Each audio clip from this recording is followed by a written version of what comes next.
Okay, can you hear me well? Um, well, today I'm going to talk about our new tool, SIPFENN, that I created over last year with help of math department and my colleagues from the group. And what SIPFENN stands for is very self-contained. It's structure-informed prediction of formation energy using neural networks. So what we are going to do is we're going to take any atomic structure, and then we are going to analyze it to predict formation energy using neural networks. On the outline of the talk, I'm going to introduce what machine learning is first, to give it just a very brief introduction, and I'm going to talk about benefits and limitations of it. Then I'm going to talk about what SIPFENN is and how it works, and pre-predictive models that are available to the user, followed by how to install it. It's going to take about 3 minutes, so you can do it as I go through the presentation. It's fairly simple, and how to run it on a very basic level, with some examples included. I do want to add one thing, based on what I just mentioned, that I want everybody to install PyCavet, SPay, FTK, and the SIPFENN. Okay, we should have all these tools. Everybody should install them and run them. Thank you. Yes, and if you run into any problems, I'll be here after the presentation to fix it with you. If we have some time afterwards, I'm going to talk about some insights into what you can do with it, like transfer learning or high throughput calculations for energy landscape mapping that we've done. And what artificial intelligence is? It's a study of making intelligent decisions with intelligent agents. What people mean by intelligent decision is any decision that is based on some kind of reasoning based on prior knowledge. So it's not really a rogue computer that is going to take over the world. It's when you look up in a dictionary, you type in a keyword and then you know a lot of new knowledge based on that. So that would be a dictionary AI. On a more interesting level, when we go to advanced AI, we can have examples like cool maps, where what it does, it has a knowledge of available routes that you can take from Stable building to the Beaver garage, but how does it suggest that you take this route? What it does, it analyzes available routes based on some very basic information, like which direction it goes. Does it get me closer or farther away? And then what it does, it rates them by by some algorithm that gives you the best option. Other very nice example of AI is when you type on your keyboard. That's something that enabled smartphones to get much smaller and at the same time have a QWERTY keyboard. That was what was implemented in iPhone 4. Normally, when you type on this keyboard, you press at least a few keys, but what it does, it looks at your what you're typing. You're typing coffee, so it looks at the few letters that you already typed, and then it analyzes which letter is the most, or which character is the most likely out of these, based on what you typed before and what you clicked. And then it has a matrix that gives you probability for every keystroke, and then it uses something called Bayesian reasoning to figure out which one is the most likely to be pressed, in a very similar way to how SPay operates. So a lot of people would consider SPay an AI tool. Out of many AI tools, one of the most prominent is machine learning. It's the most common definition that you are going to end up with is that it's a study of computer algorithms that improve automatically throughout experience. And it can be also thought about as a child that you show new things to, and you expect it to learn from these new things. Of course, the child does it on a much higher level than a computer does, but it's fairly simple to imagine what it does in a computer because of the simplicity. You have some inputs that you're inputting into the front of the model, and at the end of the model, you're ending up with some output. And this output is processed throughout this algorithm that analyzes the information. In this case, it's a neural network, so it does it on layer by layer base. And based on prior adjustments, it's going to give you a different output. Usually it starts with some random arrangement of these weights or ways to process information. And then, as you train it, you're showing the examples of the data that you expected, and it allows it to drop the error to some level that you wanted. And usually, you have a choice of many different algorithms, and some of them are going to perform better at certain tasks, and some of them are going to perform better at other tasks. Usually, what you're going to do is you're going to analyze it in parallel. So you're showing the same problem to many different algorithms, and then you're trying to figure out with automated adjustments which one of them is going to be the best. And benefit of using machine learning usually is the speed. That's the first and foremost. Usually your machine learning algorithms are going to be orders of magnitude faster. In case of SIPFENN, depending on how you run it, it takes between milliseconds and microseconds. So compared to the FT calculations, it's a few orders of magnitude faster. Other benefits is that you can parallelize it, so you can run as many parallel predictions as you want, given that you have enough hardware. You're not limited by running it in a way that one step depends on the other. You can scale it as much as you want.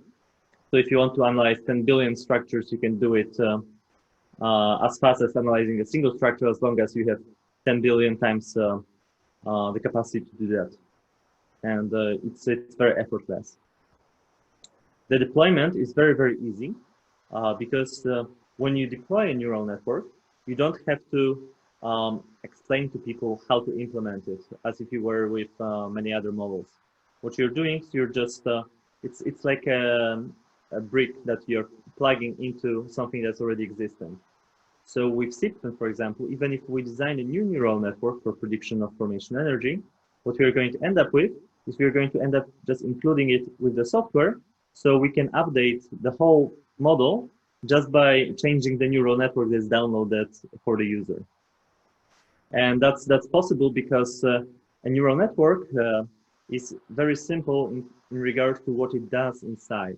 It's a lot of very simple calculations that are done together to give you the output. And what it also can do is it can handle huge volumes of data without a lot of user tinkering with how to analyze it. It's also very easy if you want to have more data, then you know it's valid. So it can, with some methods that you can implement, like I'm going to talk about them in just a few minutes, you can discard some of the data that might be bad, and you don't have to analyze it by hand. Whereas some other methods could fall into a trap of some errors data within your model, within your training set for the model. But there are some limitations to machine learning. First is it's usually bad interpretability compared to some more traditional methods. So what you can do is you can try to figure out what behavior machine learning is going to predict. But you cannot say that this part of neural network analyzes. Well, it's much harder to say that this part of neural network does this. This part of neural network does this. But what you can do, it's you can, for example, analyze which features of the descriptor, so which characteristics of a material, let's say, are important to the predictions and which are not. And I'm going to do that in just a few minutes as well. It's sometimes susceptible to overfitting, so it can recognize some patterns that are or trends that are not existent in the data, and it can pick up noise. But that's something that you can fairly easily block or avoid, and you can sometimes tune the network to predict either some fine trends or some only broad trends where you discard all the um, nuances in the data.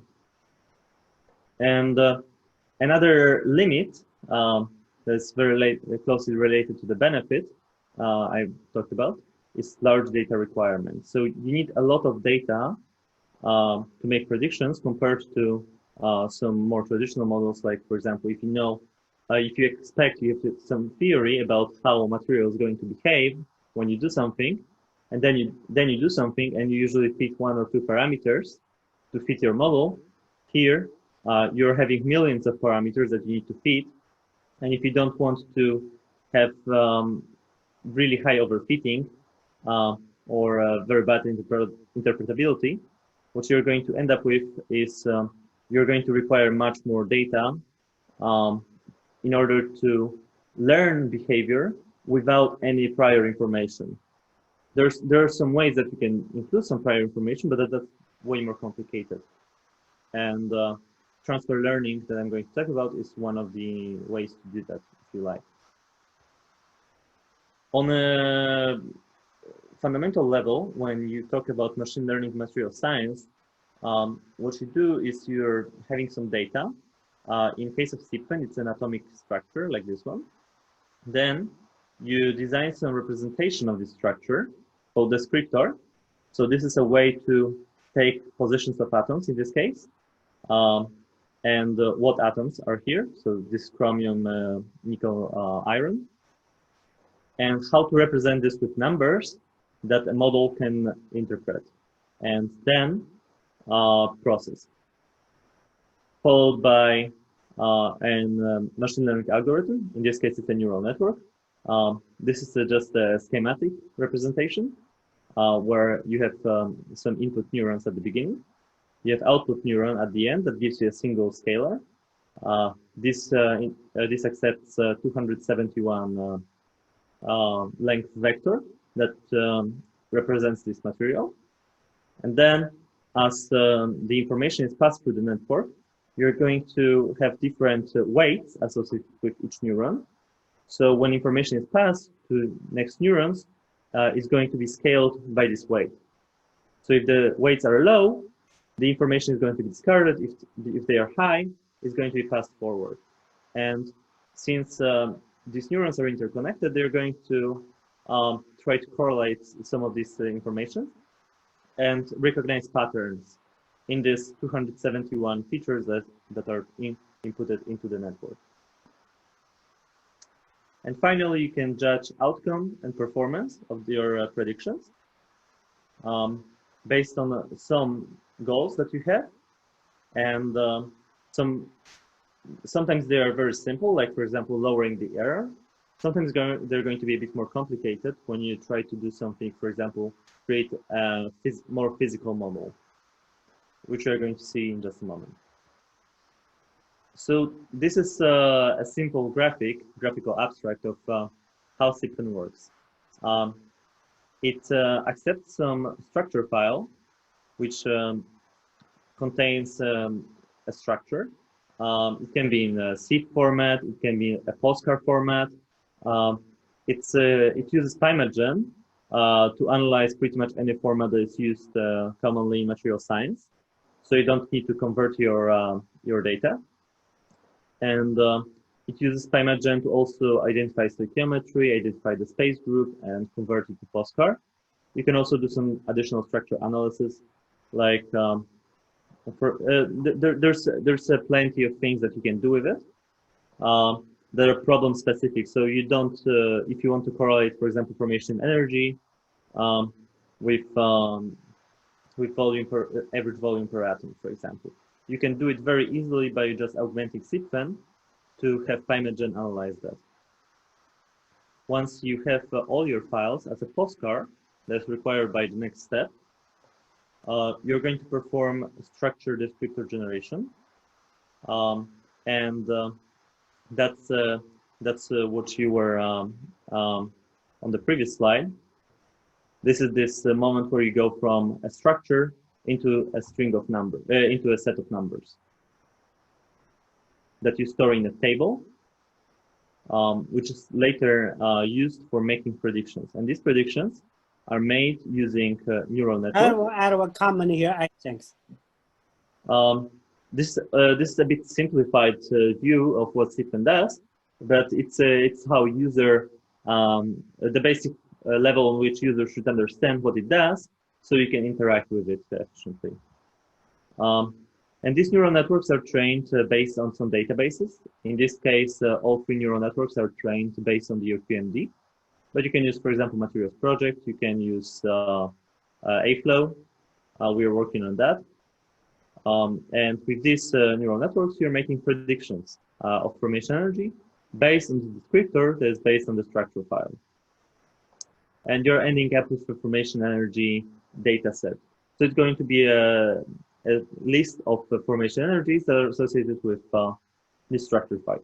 On the user level, this is your interface, and this is pretty much everything you need to do.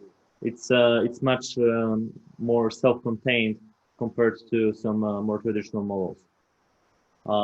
Because the only thing that you need to do is you need to give it structure files, and it's going to give you output. You don't need to tinker with it a lot. And these neural networks are going to be stored in MongoDB once we figure out all the issues with it. And at the end, what you do is you look at this relation between the structure that you are interested in and predicted formation energy to figure out what's your performance. With SIPFENN, we are going to have 3 neural networks that are shaped. The first one is called Standard Materials Model. And this network was supposed to be comparable to existing methods for predicting formation energy that were created before us. And the best of them had the mean average error of about 70 MeV per atom. We managed to use, well, by careful design of neural networks and how we trained them, we were able to lower this number to 28 MeV in the same test. As you can see, it gives us excellent OQMD performance, but sometimes it's quite poor at extrapolation because it fits the data quite well, while it might not be perfect at fitting the true underlying phenomena. I'm going to talk about it in just a moment. But before that, I'm also going to mention that we have a light model, which is much less memory intensive. So this is how do we lower the performance and lower the size and get some good performance to size trade-off. So this network is going to be about 1 to 10 times faster, depending on how you implement it. It might also run much better on low power devices, like, for example, an iPhone. This is coming back to how I explained what is benefit of this easy change of neural network within the software. You can also easily translate the neural network from one format to another. It will take just a few minutes to take the neural network that's included with SIPFENN and change it to something that would run on an iPhone with Core ML network format, which is the Apple proprietary format for machine learning. As I mentioned, you're going to end up with, if you feed the data very well, you're going to end up with a network that is very good at predicting what you know, but it might not be very good at predicting what you don't know. So in this graph, we are going to have some true relationship, true material property relationship, that is followed by the data, but we know only a part of it. In this case, we are training the model only on OQMD, but there are also 2 different sets that are interesting to us. One is sigma phase. This is iron, chromium, nickel, sigma phase, and SQS.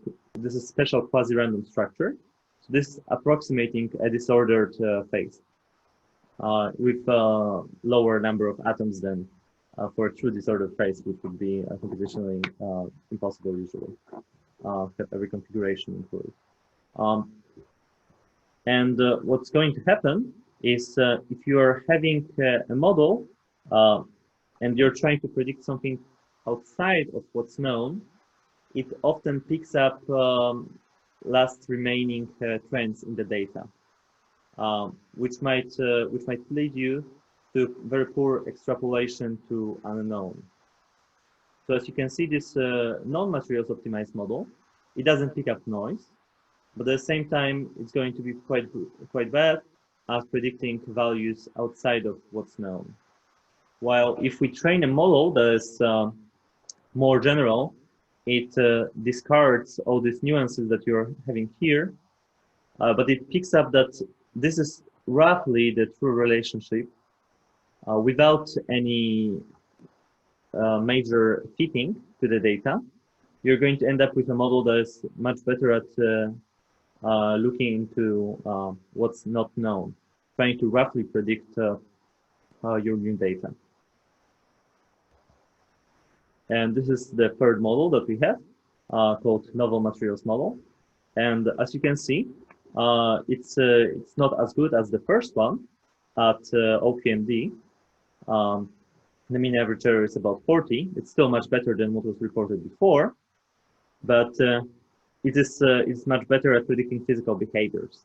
Like, for example, when John gave me a material that was sheared, the first two models predicted that during shearing, the formation energy is, well, the energy of the structure is going to drop, which is not physical, because then it will be then it would shear on its own. And this was the only model that was predicting that there is going to be an increase in the energy. So this is going to provide you with more physical predictions, and it's going to provide you with better extrapolation to what was not included in the OPMD, like some TCP phase like sigma. And how it's accomplished, just to give you a quick information about that. One primary method is dropout. So what it does, as it analyzes the data step by step, some of it is discarded on the way. And what's discarded is picked randomly, and then remaining signal is amplified. So you're ending up with the same, I would say, magnitude of formation energy at the end, because the remaining signal is amplified, but at the same time, you're having to distribute this information across the network so that the information that's important to the prediction is not discarded. But at the same time, you're ending up with more correlation between your information that's passed, because you're forcing it to look at if it was correlated with this one, it needs to find some new correlation with this one, for example. And more interestingly, to material science on a non-machine learning level is autoregularization. So it can be imagined as just a simple question: do you prefer to know some feature like ground state magnetic moment, or do you prefer to have a 1 MeV per atom lower error? Because what it does, it assigns some penalty for looking at information. And as you train the network without any prior information about what's important, you're going to end up with discarding some of the features. So some of the information that you provided to the network, you're ending up with this, it being discarded, because it's costly to the predictions. And some of your information is going to be still passed forward because it's important to the prediction. It cannot be discarded. And then you can analyze which values are important and which are not.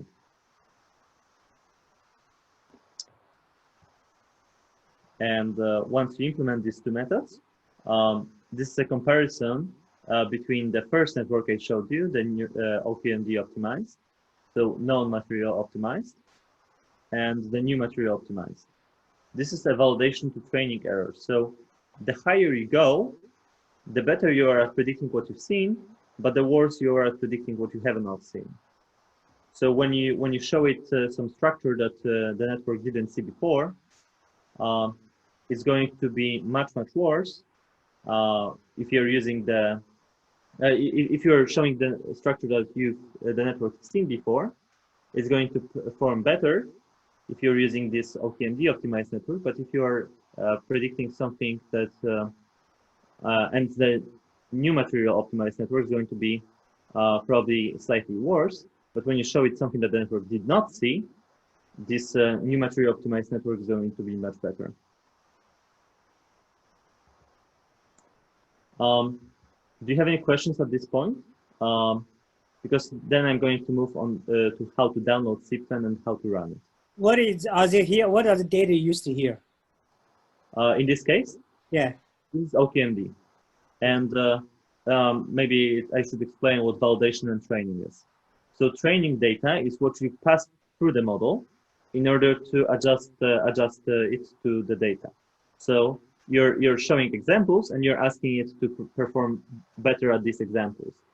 Then validation is a set of data not presented to the model during the training, but every time you adjust the weights, it evaluates the model based on this validation set. And usually what you're going to end up with is picking the model, the step of the training that provided you with the best validation error. But this is you have blue and red here, right? Blue is use 20 and red use 9. Yes. But you just mentioned for all your 9 is the best fitting to the OQMD.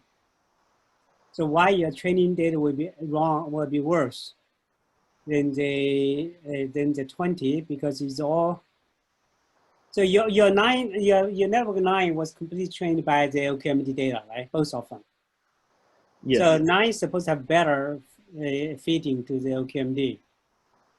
It is better fitting to the OQMD, but so at this point, also this is not error. This is a ratio of validation to training error.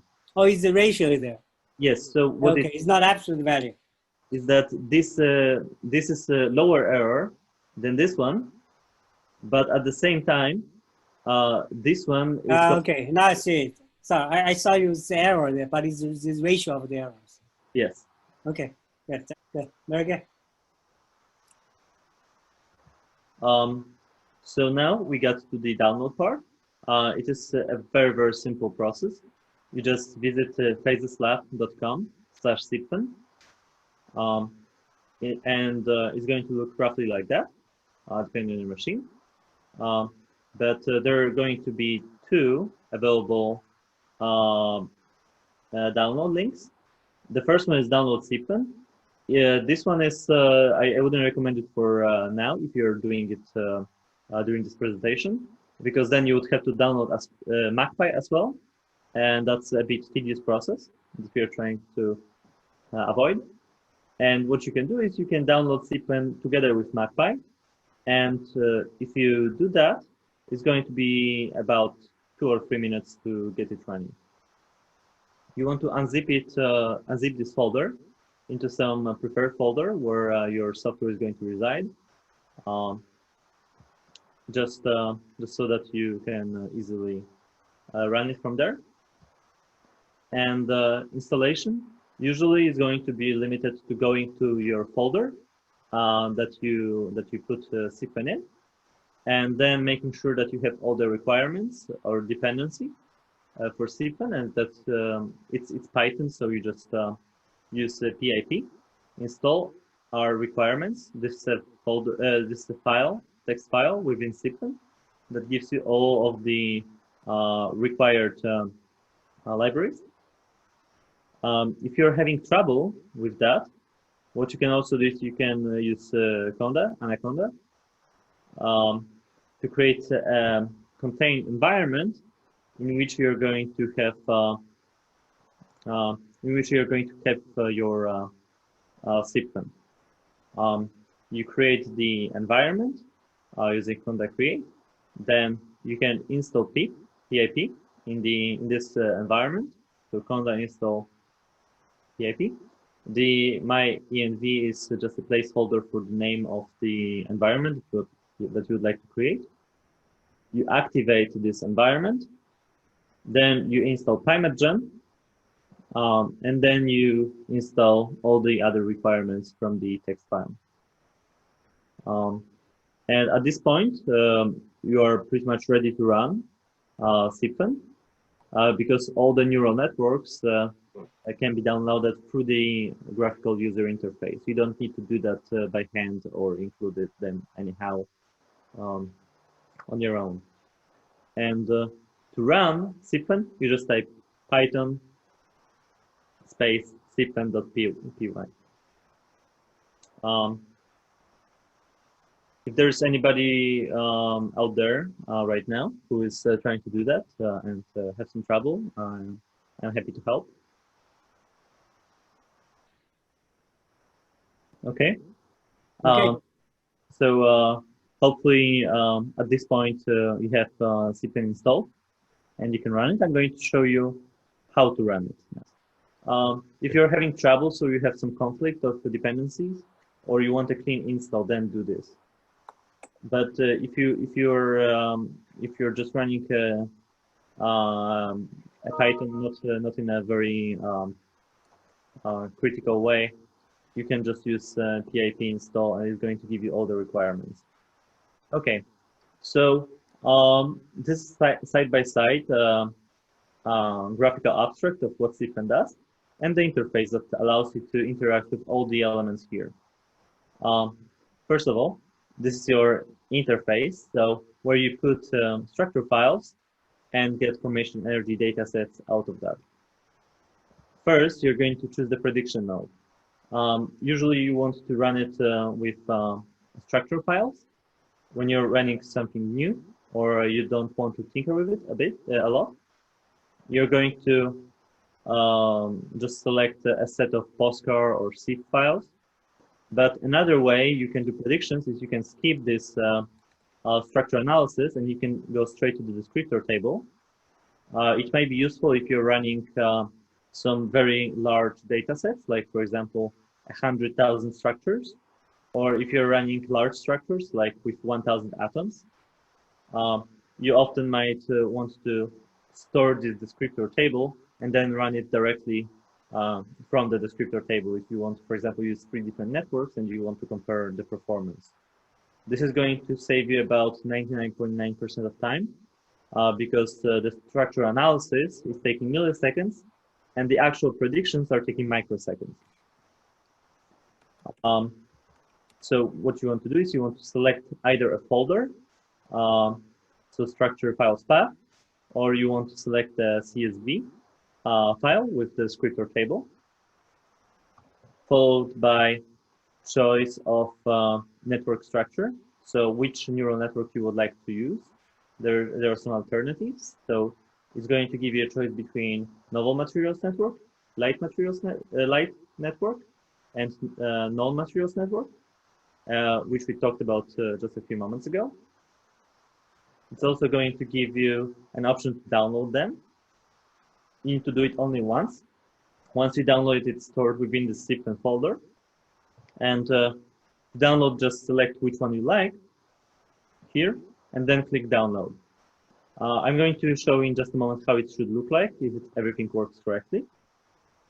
You can also change the way data is processed a bit.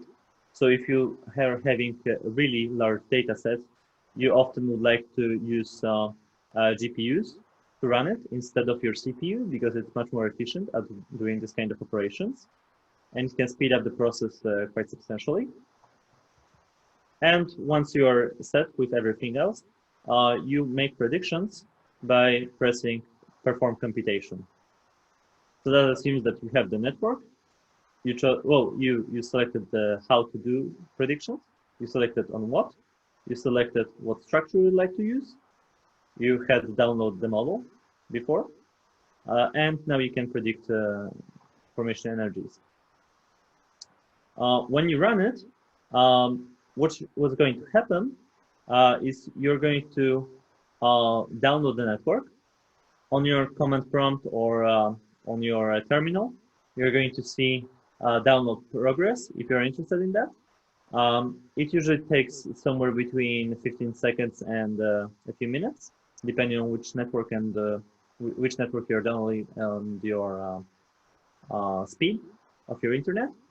You're going to see in this box over here what's happening. So you're going to see that you're downloading the latest release. It's going to give you all the information so you're not stressed that something is not working. And once it's done, you're going to start running it. And within this box of SIPFENN, you're going to see commands like converting names, file name index created. These are all steps to making these predictions. And what you're ending up with within this command prompt is going to be information about the MACPI words. So if you're having a big data set, you're going to see this one for quite a while because it's going to be analyzing postcard files to create descriptors. In this implementation that was done by Wolverton, it does not give you progress, but that's going to be changed when we implement it ourselves. This data is going to be stored in a descriptor data file that I'm going to show you in just a moment. And once that's done, so it's going to import the network. It's going to start making predictions, make predictions, and save predictions to predictions.csv. And it's going to also prompt you to say raw predictions. So this is going to be just a table of formation energies without anything else, which can be used for other software. That's the most prominent use of this. And the result of all these operations that you created, starting from structure files, is going to be 3 CSV files.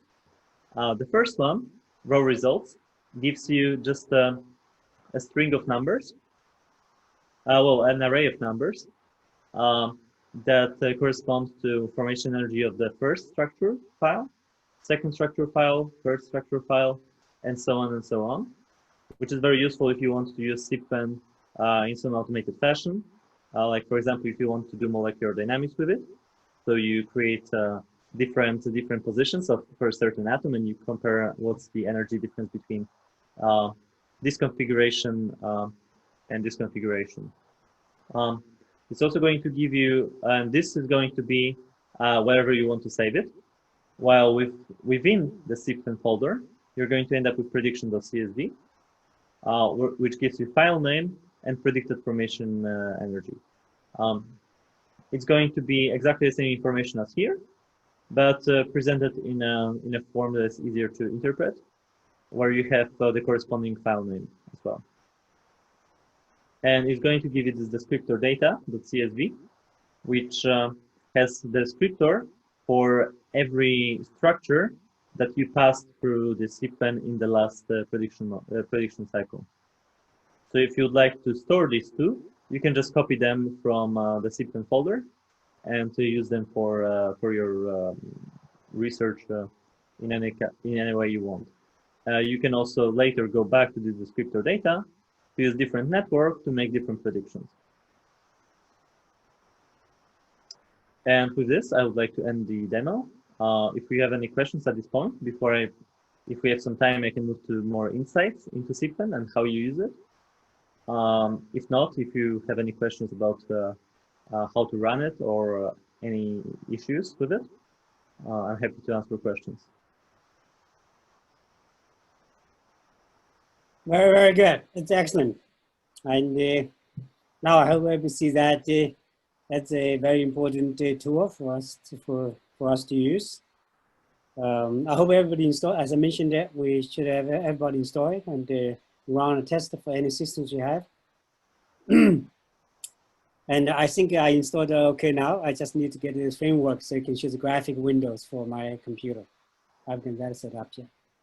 Any questions from anybody? In the graphical user interface, like for example, where is the folder with your structured files? Like in this case, it's users, Adam, Python projects, descriptor generation, diffusion, 100 steps in, sorry, 100 angstrom in 10,000 steps with neural network 20.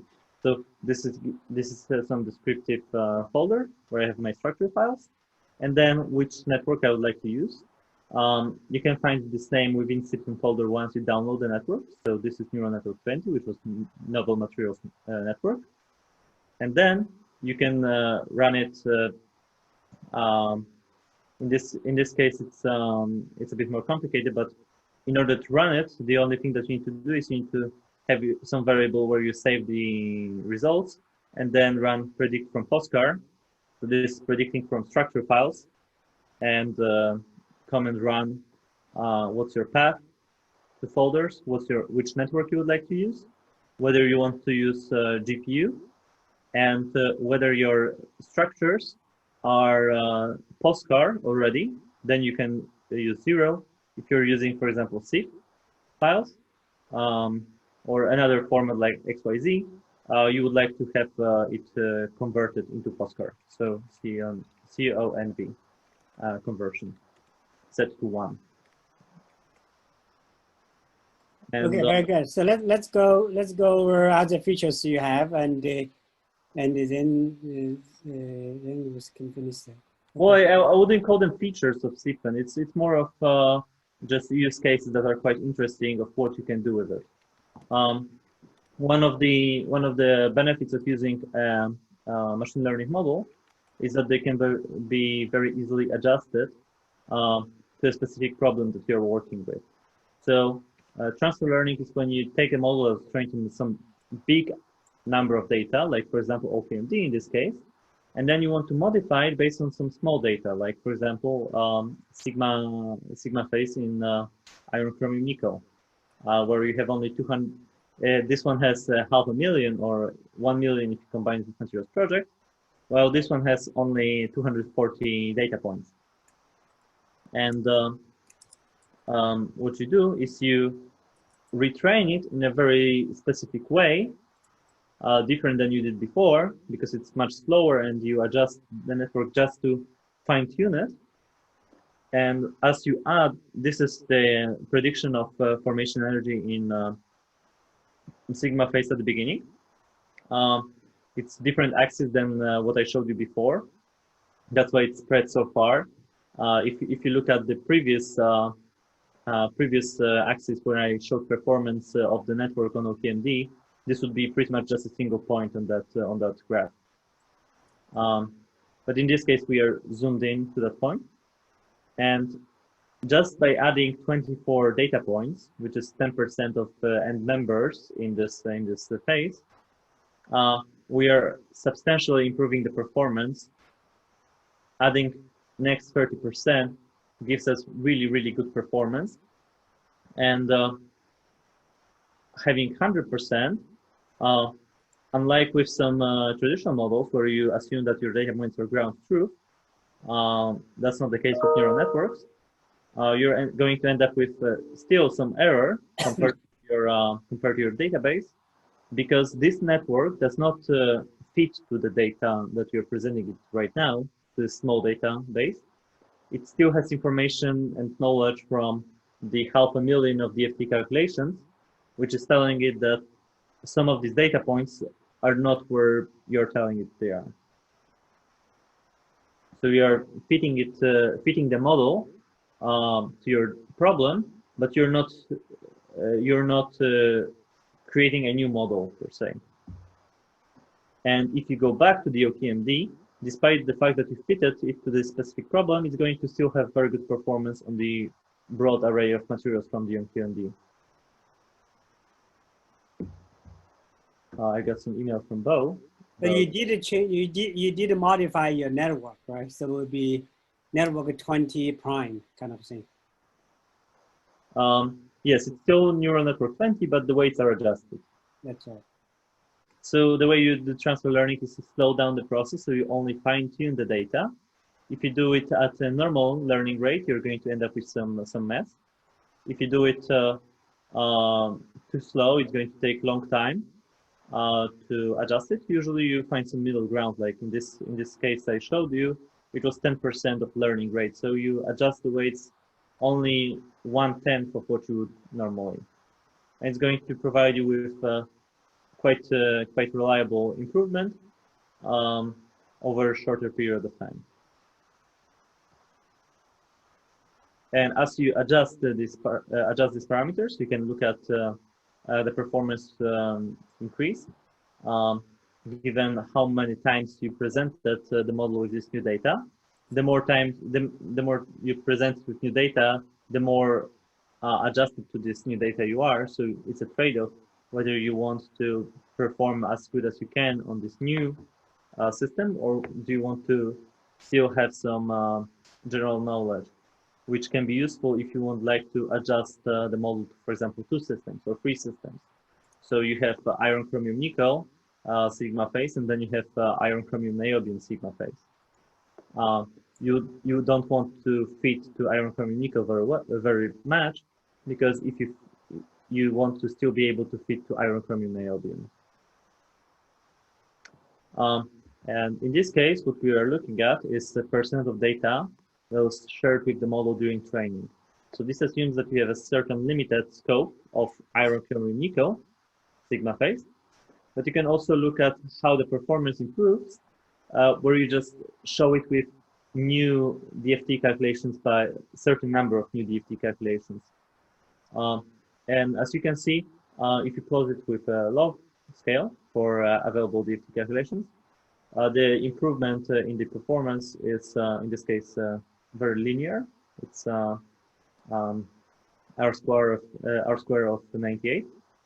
So as you can see, even a few DFT points for this sigma phase can quite dramatically improve the performance in your model. And one interesting thing that we're working on is why certain data points, because this is this ensemble of different selections of data points that you showed to the model. So why picking this data point or this data point provides much better improvement to the performance compared to this data point. So how do you select data points that provide you with the most information, so the most benefit to the model at the lowest DFT calculation cost? So have we discussed, have we figured out which ones give the big reduction yet? Still working on that. Okay, because I think that's very important guidance for the DFT calculations, right? Yes, that's on my to-do list. Yeah. Okay. And as I mentioned, you can run SIPFENN from other software, and you don't need to run it with a graphical user interface. You can integrate it with your software, and this can be usually done in just 2 lines, where you make predictions with some simple command like this one, using these parameters, and then save your results with the same format, raw results CSV,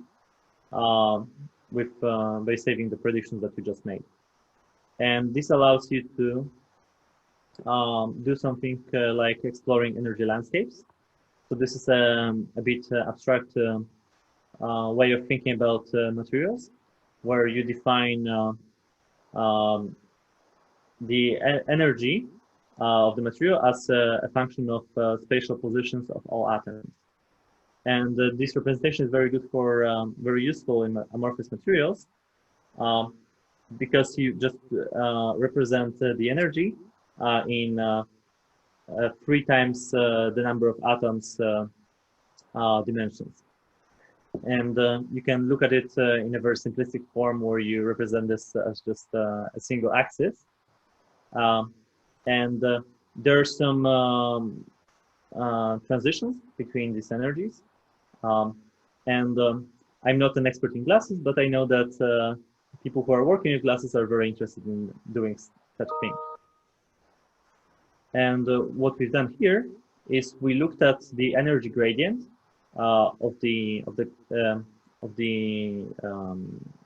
in this 1,500 dimensional space for 500 atom supercell, where we displace every atom in all three spatial dimensions. And we try to figure out which way should they move so that the energy is lowered. And we are having some starting point, and then we can explore other configurations where we have replicated these transition states and metabasins, which are local minima that are available to the material. And since you can run it from command line, you can adjust these structures many times, so you can find a new local minimum, a new minimum that you explored, and then you can go step by step to new minima. You can also look at random movement that you pick for your atoms, and you can judge by the gradient whether you want to move in that direction or not. So it's going to often provide you with some approximation of a random motion that is restricted by the energy gradient. And first thing you can do is you can, for example, do a random movement. So you can simulate diffusion, and you can also simulate the diffusion, then analyze the path that the atom took, and you can figure out where is the local minimum, and then you can perform another diffusion, and you can lower the energy step by step in this way. Where you end up with, in all the cases, at the end, you're ending up with something that resembles these energy landscapes of classes. In this case, it was a metallic glass, copper zirconium,